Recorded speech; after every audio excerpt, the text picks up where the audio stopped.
Hello students, welcome back to Prepon. We are doing 50 series on Indian polity. Few important topics we have done. आज करते हैं parliamentary form of government का एक बड़ा important instrument कहलाता है no confidence motion, अविश्वास प्रस्ताव। क्या होता है अविश्वास प्रस्ताव, इसके बारे में जानते हैं। हमको ये पता है कि संविधान के आर्टिकल 75 के तीसरे क्लॉज में लिखा है that the council of ministers shall be collectively responsible to Lok Sabha. जो सरकार है, मंत्री परिषद है, वो एज ए होल आंसरेबल होगी किसको? लोकसभा को।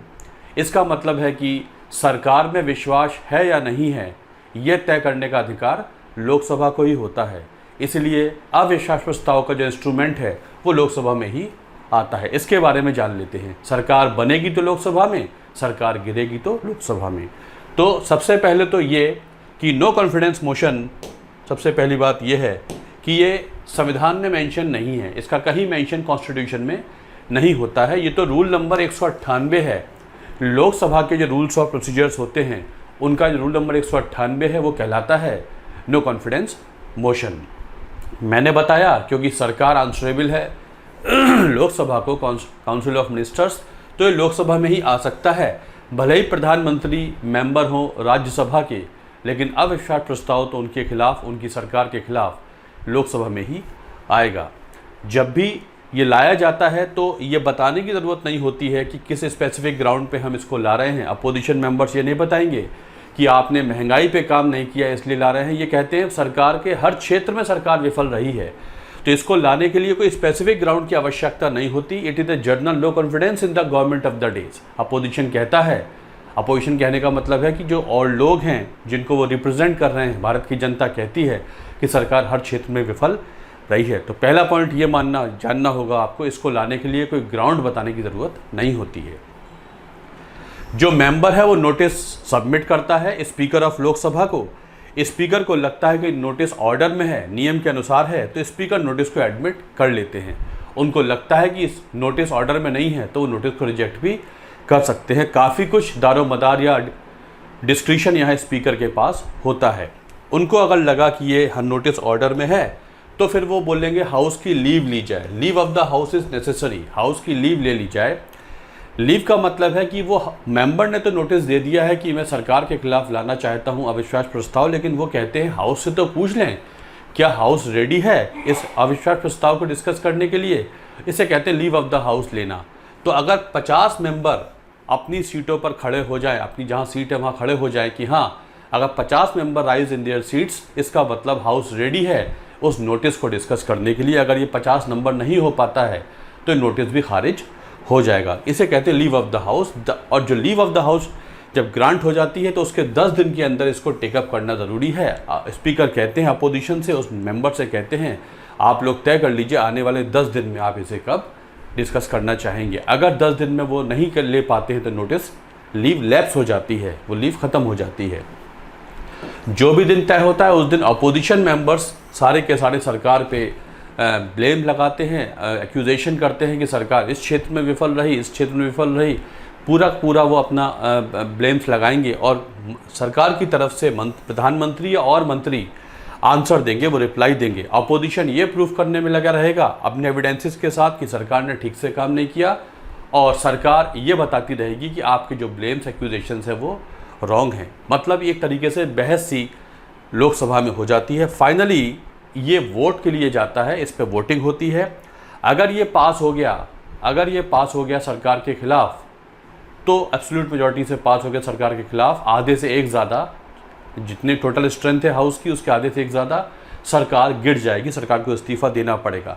अगर ये पास नहीं हो पाया, इसका मतलब अपोजिशन अविश्वास प्रस्ताव पास नहीं कर पाए, सरकार ने अपने फेवर में इसे पास करा लिया। अगर ये पास नहीं हो पाया सरकार के अगेंस्ट, इसका मतलब ये पास नहीं हो पाया, सरकार ऑफिस में रहेगी। लेकिन अगर एक सेशन में ये पास नहीं हो पाया तो दोबारा नहीं ला सकते, अगले सेशन का वेट करना पड़ेगा। एक सेशन में एक ही बार आ सकता है अविश्वास प्रस्ताव, और पास होने के बाद सरकार को वेट करना पड़ेगा। अब एक होता है कॉन्फिडेंस मोशन। कॉन्फिडेंस मोशन क्या होता है? Confidence motion, no confidence motion तो हमेशा प्रधानमंत्री या उनकी सरकार के खिलाफ आता है, लेकिन कॉन्फिडेंस मोशन तब आता है जब सरकार की जो लेजिटिमेसी है, सरकार का जो बहुमत है, वो क्वेश्चन मार्क में आ जाए। मान लीजिए महाराष्ट्र में अपोजिशन पार्टी या ब्रेक अवे दल ने कह दिया कि हम इस शिवसेना के साथ नहीं हैं, इसलिए सरकार अब बहुमत में नहीं है, मतलब जो उद्धव ठाकरे की सरकार है वो शक में आ गई। ऐसे में गवर्नर ये बोलेंगे उस सीएम से कि आप मुझे ये मेरे पास ये लिखित तौर पे आया है कि कुछ आपके 40 एमएलए आपका साथ छोड़ चुके हैं, इसका मतलब आप बहुमत में अब नहीं हैं। अगर आप कहते हैं मैं फिर भी बहुमत में हूँ, तो आप मुझको कॉन्फिडेंस मोशन पास करा के दिखाइए। तो जब चलती हुई सरकार कॉन्फिडेंस अपना खो बैठे ऐसा लगता है, तो उनको बोल सकते हैं कि आप रिगेन करिए हाउस का कॉन्फिडेंस, प्रूव करके दिखाइए आपके पास इतने मेंबर हुआ करते हैं। तो कॉन्फिडेंस मोशन हमेशा गवर्नमेंट लाती है, मतलब सीएम या पीएम लाते हैं, जब उनके खिलाफ क्वेश्चन उठता है कि वो बहुमत खो बैठे हैं। या मान लीजिए महाराष्ट्र का एग्जाम्पल ले लीजिए, शिंदे सरकार बन गई, उन्होंने कहा कि हम बहुमत में आ गए हैं, उद्धव ठाकरे ने कॉन्फिडेंस मोशन लाए नहीं, उससे पहले इस्तीफा दे दिया। तो अब गवर्नर जो नई सरकार आई है उसको शपथ तो दिला देंगे, लेकिन बोलेंगे आने वाले कुछ दिनों के अंदर आप मुझे कॉन्फिडेंस मोशन पास करा के दिखाइए कि आप जिस बहुमत का दावा कर रहे थे वो आपके पास है या नहीं है। तो कॉन्फिडेंस मोशन किसी रूल रेगुलेशन में मेंशन नहीं है हाउस के, एनसीएम तो मेंशन रूल नंबर 98 में है, कॉन्फिडेंस मोशन मेंशन नहीं है। लेकिन यूजुअली कॉन्फिडेंस मोशन हमेशा सरकार अपने फेवर में लाती है, नो कॉन्फिडेंस मोशन हमेशा सरकार के अगेंस्ट आता है। तो ये होता है confidence motion, no confidence motion. अगला जो प्रस्ताव होता है वो होता है एडजर्नमेंट मोशन, स्थगन प्रस्ताव।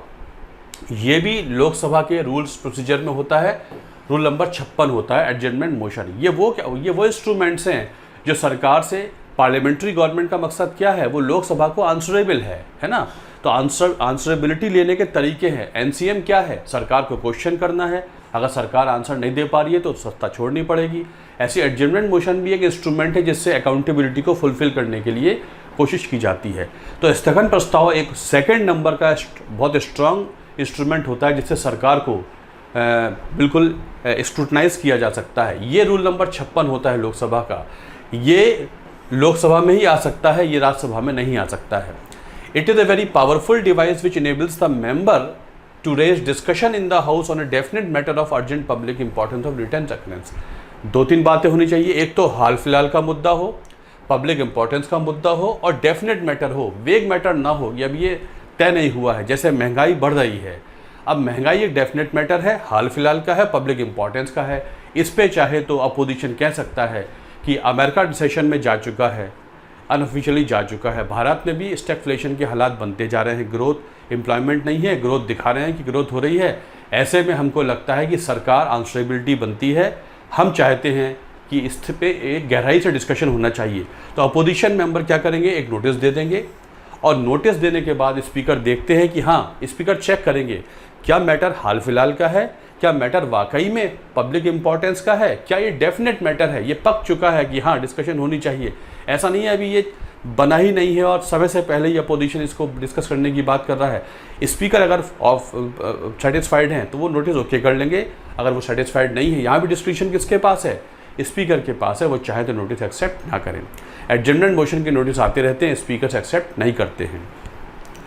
पास हो गया, अगर एक्सेप्ट हो गया तो लीव लेनी पड़ेगी और लीव लेने के बाद अगर ये एक्सेप्ट हो जाता है और हाउस ने लीव ले दी, वही 50 मेंबर ने लीव दे दी, इसके बाद स्पीकर अनाउंस करेंगे कि ये नोटिस एक्सेप्ट हो गया है, हाउस ने भी लीव दे दी है, आज शाम को 4 बजे के बाद की बिजनेस स्थगित की जाती है, इसलिए कहते हैं स्थगन प्रस्ताव।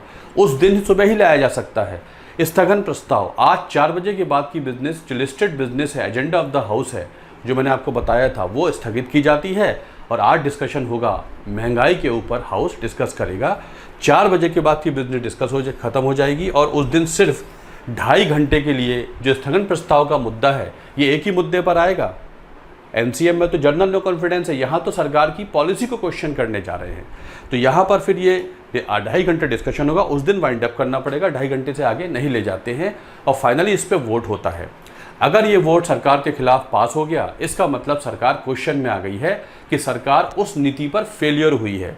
यहाँ ये जान लेना ज़रूरी होता है कि सरकार को इस्तीफा देने की ज़रूरत नहीं होती है, सरकार सत्ता में बनी रहेगी। लेकिन हाँ, एडजर्नमेंट मोशन पास कराने से अपोजिशन ये दिखा देगा कि आपकी नीति बिल्कुल फेलियर है, आप इस पर ठीक से काम नहीं कर पाए हैं, तो सरकार यूजुअली एडजर्नमेंट मोशन की नोटिस नहीं लेती है, स्पीकर ऑब्वियसली सरकार की तरफ से होते हैं, तो वो वैसे तो इम्पार्शियल होना चाहिए बट ऐसा हो नहीं पाता है। अगर ये ले लिया जाए और सरकार फेल हो जाए, इसका मतलब सरकार अपनी नीति में फेल हुई है। ये ग्राउंड बन सकता है, आगे चल के लाया जा सकता है नो कॉन्फिडेंस मोशन। तो यहाँ पर सरकार का जो एक्शन है उसे बैड लाइट में दिखाने की कोशिश की जाती है कि सरकार इस मुद्दे पर, एक मुद्दे पे आता है, मुद्दे पर फेलियर हुई है, तो आ सकता है एडजर्नमेंट मोशन।